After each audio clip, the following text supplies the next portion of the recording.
Hello all, welcome back to another new video of Learn with Bhavna.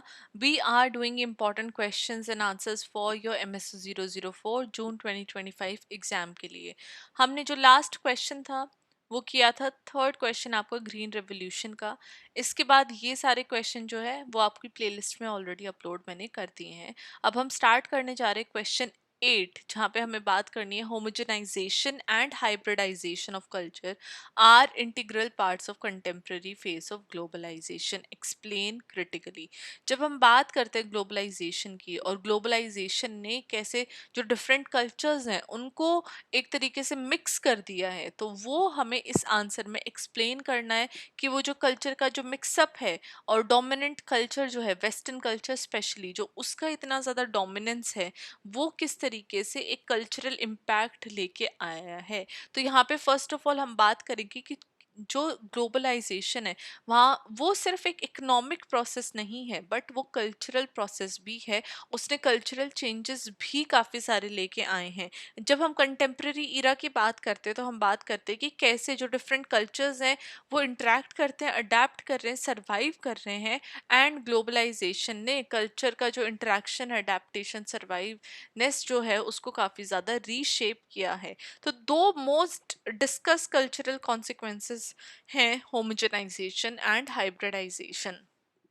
देखो हम बात कर सकते हैं कि ये दोनों अपने आप में अलग है, लेकिन जब हम इनको साथ में देखते हैं तो हम देखते हैं कि ये दोनों जो कॉन्सेप्ट है वो इतने भी अलग नहीं है। दोनों की जो कॉम्प्लेक्स डायनामिक्स है, जो ग्लोबल कल्चरल फ्लोज हैं, वो अब हम इस आंसर में आगे जानेंगे। तो फर्स्ट ऑफ ऑल ये पता होना चाहिए कि होमोजेनाइजेशन होता क्या है कल्चर का। तो होमोजेनाइजेशन बेसिकली ये एक प्रोसेस है जहाँ पे जो कल्चर, लोकल कल्चर है, उसको रिप्लेस कर दिया जाता है डोमिनेंट ग्लोबल कल्चर के द्वारा।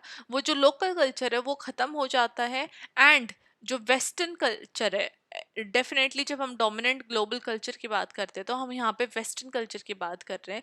तो उसके द्वारा उसको रिप्लेस किया जा रहा है, उसके द्वारा वेस्टर्न कल्चर उसको अब्जॉर्ब कर लेता है। Specially American norms, values, consumer habits जो हैं वो लोगों के अंदर समा जाती हैं। फॉर एग्जांपल जब हम बात करते हैं फास्ट फूड चेन की जो इतनी ज़्यादा आजकल स्प्रेड है या फिर इतना ज़्यादा आजकल उनका एक क्रेज़ है लोगों के अंदर, whether that is McDonald's, KFC, तो ये नियरली हर एक पार्ट ऑफ द वर्ल्ड में ये फूड चेन्स जो है, फास्ट फूड चेन्स, इन्होंने अपना जो वी कैन से ये सेटल हो चुके हैं, राइट। जो यूथ है वर्ल्ड वाइड वो जीन्स पहनता है, स्मार्टफोन यूज़ कर रहा है, ग्लोबल पॉप म्यूज़िक यूज़ कर रहा है। एंड जो वेस्टर्न एंटरटेनमेंट ट्रेंड्स है उसके अकॉर्डिंग हमें जो वर्ल्ड है वो चेंज होता हुआ दिख रहा है। सोशियोलॉजिस्ट जॉर्ज रिट्सर ने इसको मैकडोनलाइजेशन ऑफ सोसाइटी बोला, मतलब कि एक ऐसा प्रोसेस जहाँ पे एफिशिएंसी, कैलकुलेबिलिटी, प्रिडिक्टेबिलिटी और जो कंट्रोल है वो कल्चर नॉर्म्स का एवरीवेयर सेम बन जाता है। अब आपको नाम से पता चल रहा होगा कि मैकडोनलाइजेशन है क्या। जब मैकडोनल्ड्स की जब हम बात करते हैं कि कैसे मैकडोनल्ड्स की जो चेन थी वो अमेरिका से स्टार्ट हुई थी, बट धीरे धीरे धीरे धीरे वो वर्ल्ड के हर एक पार्ट में मैकडोनल्ड्स जो है वो फेमस हो गया और उन्होंने अपनी चेन को हर एक पार्ट ऑफ द वर्ल्ड में बसा लिया, राइट। तो ये जो मैकडोनल्ड का जो प्रोसेस था आना ऑल ओवर द वर्ल्ड में, उसी तरीके से जो सोसाइटी में जो वेस्टर्न कल्चर है वो भी आके बस चुका है। एंड लोग जिस तरीके से मैकडोनल्ड्स के बर्गर को पसंद कर रहे हैं उसी तरीके से वेस्टर्न कल्चर को भी पसंद करके अपना रहे हैं, राइट। तो ये जॉर्ज रिट्जर का एक कॉन्सेप्ट था मैकडोनलाइजेशन of society.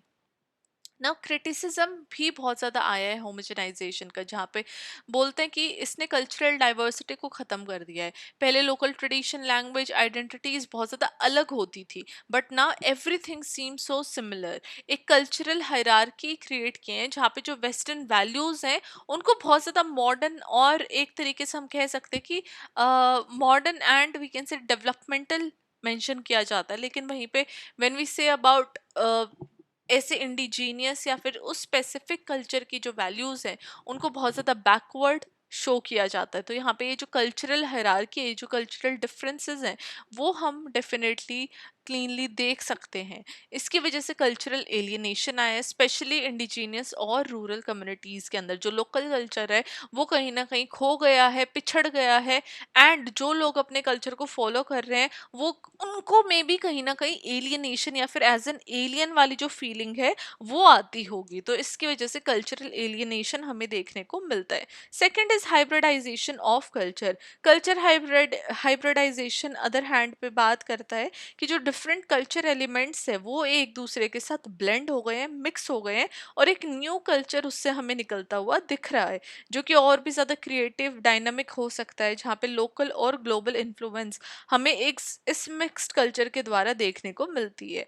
For example Bollywood films अब इंडियन ट्रेडिशन के साथ साथ Hollywood style of story telling और टेक्नोलॉजी का यूज़ कर रहे हैं। इंडियन चाइनीज कुजीन बहुत ज़्यादा फेमस हो रहा है। के पॉप ब्लेंडिंग हमें देखने को मिल रही है, जहाँ पे जो के पॉप है वो वेस्टर्न पॉप के साथ ब्लेंड होके कोरियन लैंग्वेज और फैशन म्यूजिक के साथ साथ एक जो न्यू कल्चर का जो वी कैन से एक दौर आया है या फिर उसका एक बहुत ज़्यादा फैशन आया है वो हमें देखने को मिल रहा है। ग्लोबल फैशन ब्रांड्स जो हैं वो इंडियन टेक्सटाइल और डिज़ाइंस को भी इनकॉर्पोरेट कर रहे हैं। तो ये दोनों तरफ से वी कैन से कि दोनों तरफ से जो ब्लेंड है ये हमें देखने को मिल रहे हैं ना। Sociologist Jan Nederveen Pieterse, I don't know how to pronounce name, ये आप स्पेलिंग याद कर लेना, वो आर्ग्यू करते हैं कि जो ग्लोबलाइजेशन है वो हमेशा कल्चर को फ्लैटन करता है। ऑल्सो वो प्रोड्यूस कर रहे हैं एक ऐसी हाइब्रिडिटी ऑफ कल्चर जो कि एम्पावर करता है लोकल एक्टर्स को, लोकल फैक्टर्स को, और उस कल्चरल डाइवर्सिटी को एनरिच करने का भी काम करता है। तो दोनों जो टर्म्स हैं होमोजेनाइजेशन, हाइब्रिडाइजेशन, दोनों ही इंटरकनेक्टेड है, दोनों एक दूसरे के बिना नहीं एग्जिस्ट कर सकती है, राइट। तो ये दोनों म्यूचुअली एक्सक्लूसिव भी नहीं है, लेकिन ये दोनों एक दूसरे के साथ को एग्जिस्ट कर सकती है। जहाँ पे जो ग्लोबल मीडिया है वो इंग्लिश को एक डोमिनेंट लैंग्वेज के तौर पे प्रमोट कर सकता है।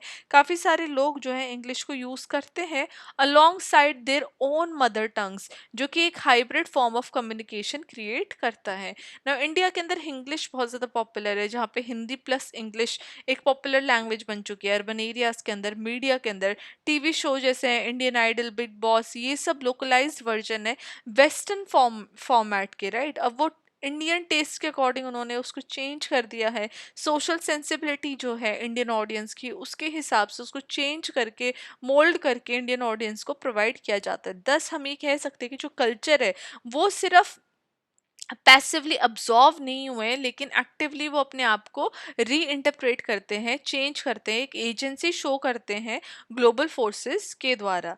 ना फोर्थ इज, अब इसका सोशोलॉजिकल इम्प्लीकेशन क्या है। तो first of all identity formation, जो यंग लोग हैं, जो यंग पीपल हैं, वो अपनी नई आइडेंटिटी क्रिएट कर रहे हैं, जहाँ पे वो अपने नेटिव कल्चर से भी इन्फ्लुएंस हो रहे हैं और ग्लोबल इमेजेस भी उनके दिमाग में बनी हुई है, जिसकी वजह से एक जनरेशनल कल्चरल गैप जो है वो हमें फॉर्म होता हुआ दिखता है। Second is resistance movement. जो ग्लोबल होमोजेनाइजेशन है उसने रेजिस्टेंस और सर्वाइवल मूवमेंट को भी स्पार्क किया है, लोकल कल्चर की, लैंग्वेजेस की, ट्रेडिशन की, स्पेशली जब हम organic food movement, tribal art revival, इन सब की बात करते हैं। Third is diasporic culture. अब माइग्रेंट कम्युनिटीज एक साइट बन जाती है हाइब्रिडाइजेशन की, जहाँ पे हमें न्यू सिंक्रेटिक कल्चरल स्पेसेस देखने को मिलते हैं, specially Indo Caribbean festival, desi hip hop in the US. तो ये सब जो डायस्पोरिक कल्चर्स है, रेजिस्टेंस मूवमेंट है, आइडेंटिटी फॉर्मेशन है, ये हमें देखने को मिल रही है with homogenisation and hybridisation.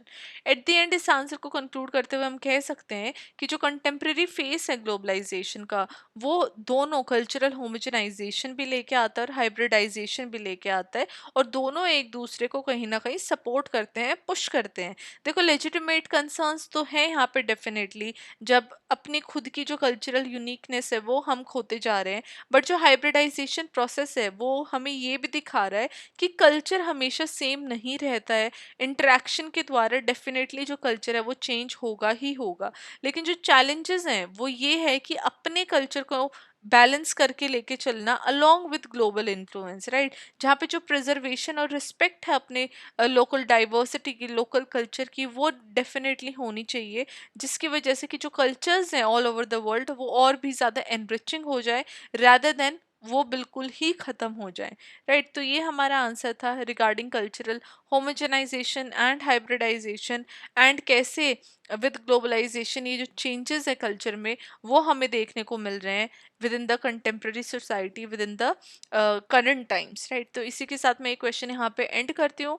I will see you in the next video of MSO 004। Till then keep on studying and all the very best for your exam. Bye.